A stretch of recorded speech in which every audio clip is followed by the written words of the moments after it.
आज़ादी के अमृत महोत्सव के इस मौके पर हमारे स्वतंत्रता सेनानी नेताजी सुभाष चंद्र बोस जी के इस कायन के बारे में आज हम बात कर रहे हैं।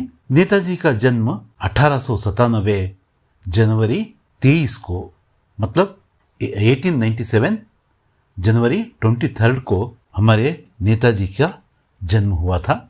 पता नहीं क्यों कलकत्ता मिंट से एक साल पहले ही उनकी जन्म शताब्दी की इस तरह की काइन चारों मिंट से 97 में आए हैं।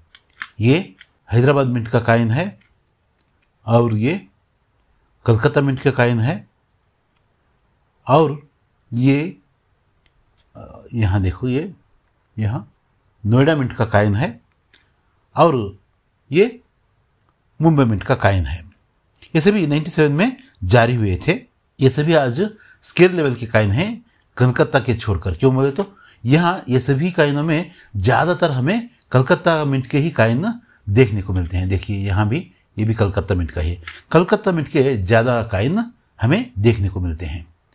परसों मतलब लास्ट वीक जब बेंगलुरु में काइन एग्जीबिशन हुआ था वहाँ तो मेरे पास तो ये 97 के बहुत सारे काइन्स थे, पर 96 का काइन नहीं था। क्यों? स्मारक नाण्य मतलब स्मारक सिक्के यानी कमोमेरेटिव काइन एक ही बार मिंट होते हैं, तो 96 और 97 में कैसे? मतलब देखिए ये भी कलकत्ता मिंट का ही काइन है, ये भी कलकत्ता मिंट का ही काइन है। मतलब ये 96 में और ये 97 में आए हैं। आप में बहुत सारे लोगों को पता होगा कि गलती से कलकत्ता मिंट से ये काइन 96 में ही मतलब एक साल पहले ही मिंट हो चुके थे। एक्चुअली इनकी जन्मशती 97 में थी, तो गलती से 96 में ही ये काइन आ गए थे। बहुत कम काइन आए थे। आज हमारे बीच ये काइन बहुत कम है। मतलब ये वापस ले लिए थे और मिंट को रोक दिया गया था और बाद में जाकर 97 में पूरे मिनटों से चारों मिनटों से देश के चारों मिनटों से ये काइन बने थे। कहने का मतलब यह है कि इस तरह के काइन बहुत कम हमारे बीच आज पाए जाते हैं। ये एक्सट्रीमली रेयर, यहाँ लिखे हैं देखो, एक्सट्रीमली रेयर 1996 का ये काइन है। ये 6 ग्राम वजन वाला कॉपर निकल का ये काइन आज 2 रुपए के बहुत कम इस तरह के सिक्के हैं कि जो बहुत रेयर किस्म के हो सके। ये सभी आज स्केर्स के कैटेगरी में आते हैं। मतलब ये रेयर कैटेगरी का एक सिक्का है। ये भी आम सर्कुलेशन में आया था। देखिए यहाँ से भी ये यूज़ हुआ है।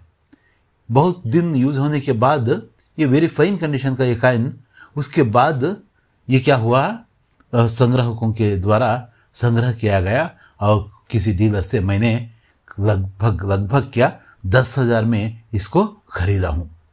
एक्सट्रीमली फाइन है या एक्स्ट्रा फाइन बोल सकते हो। इस तरह के सिक्के को मैं कितने में 10,000 में खरीदा हूँ। जब हम खरीदने जाते हैं तो हमसे ऐसे ही थोड़ा ज़्यादा ही खर्च करना पड़ता है जब हमारा रिक्वायरमेंट होता है। तो अगर नहीं तो जब हम इसी काइन को अगर मैं बेचना चाहे तो 5-6-7 हज़ार में शायद मैं बेच सके तो वो बहुत बड़ी बात होगी। किसी भी चीज़ को खरीदना बहुत आसान है और बेचना बहुत मुश्किल। फिलहाल इस तरह के काइन क्या आपके पास हैं? क्या आप 97 के इस तरह के चारों मिनट वाले काइन इकट्ठा किए हैं? आज भी ये सभी काइन यूएनसी कंडीशन में लगभग 500 के आसपास ये काइन, इनका भी कम महत्व नहीं है। ये भी न्यूमिस्मेटिक के दृष्टि से भी ये काइन, नेताजी के काइन तो हमारे गर्व के कारण है ही, साथ साथ ये न्यूमिस्मेटिक की दृष्टि से भी, उस नज़रिए से भी ये काइन बहुत इम्पॉर्टेंट हुए हैं।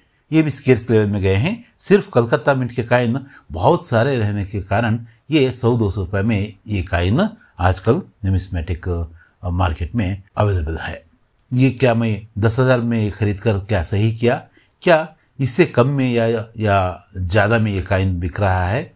आपको इसके बारे में क्या पता था? इसकी जानकारी ज़रूर कमेंट सेक्शन में देना।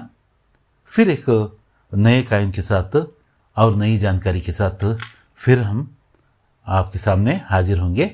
तब तक के लिए थैंक यू, धन्यवाद। धन्यवाद।